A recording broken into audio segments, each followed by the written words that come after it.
The next motion is the defendant's motion to restrict publicity. The court has thoroughly reviewed both the defendant's motion and subsequent emergency motion and the prosecutor's response to both. Pursuant to MCR 2.119E3, the court dispenses with oral argument.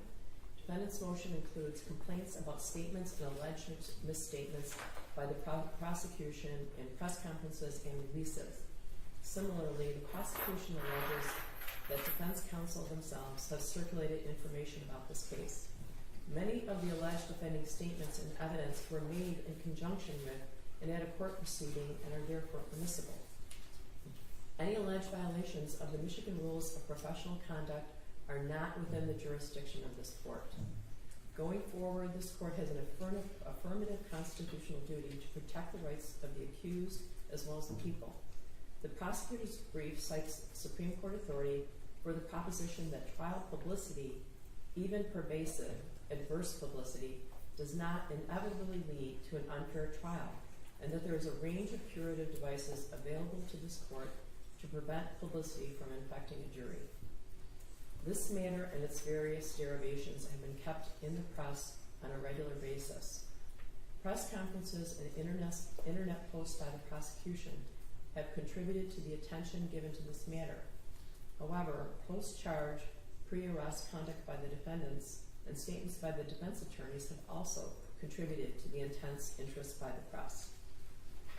The prosecution points out the staggering volume of social media related to this case, both accurate and fabricated.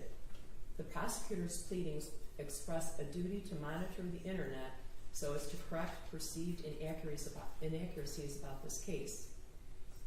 The prosecution also expresses a duty to prevent future gun violence in what they describe as an epidemic. Although admirable goals, prevention of gun violence and correcting untruths is a desire of the prosecution, not a duty. It is not a duty of the prosecution to police the internet. An overriding duty of the prosecution, the defense, and the court is to maintain the integrity of these proceedings. Considering that a fair and impartial jury is the goal, why is it necessary for either the plaintiff or the defendant to make public statements about the case, other than in open court or in court filings? The court has no intention of censoring the media.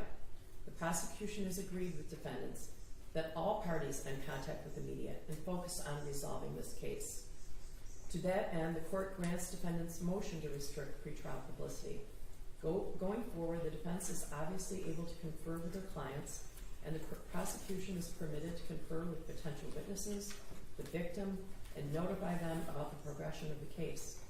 However, any and all statements made about this case by the prosecution and its agents and the defendants and their agents will be made solely to the court, either on the record or in the chambers, with all parties present, or in the form of properly filed pleadings with service on all parties. Otherwise, no statements will be made by the parties or their agents. This includes all forms of media and public domains, which includes the internet. All right. Judge, may I briefly address the court on that matter? Okay, briefly.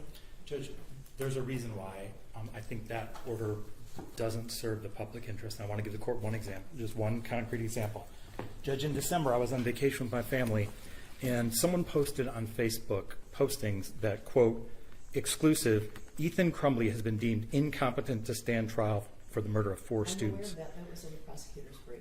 I've considered that. And Judge, that posting would have gone unresponded to for who knows how long, and victims' families saw that, and they believed that their case had been changed or compromised. In an ordinary case, the prosecutor could call their victim and say, ignore it, it's not true. We don't have that ability without the media. You have a victims unit, right? It was a We do. direct contact, right?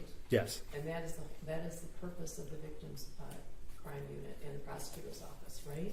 There are so many things on the internet, right? So many things.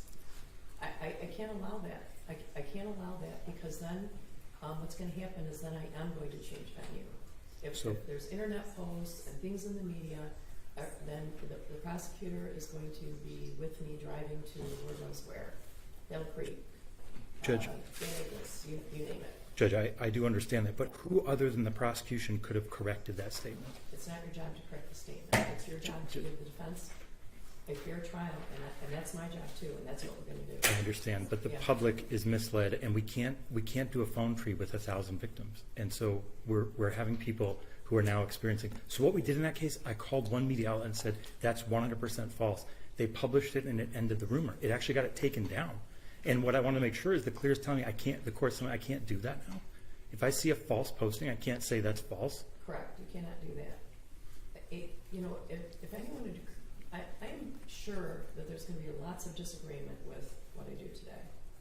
And either side can go to the Court of Appeals. I'm not all-knowing, I'm just a circuit court judge trying to do her best, read the rules of evidence.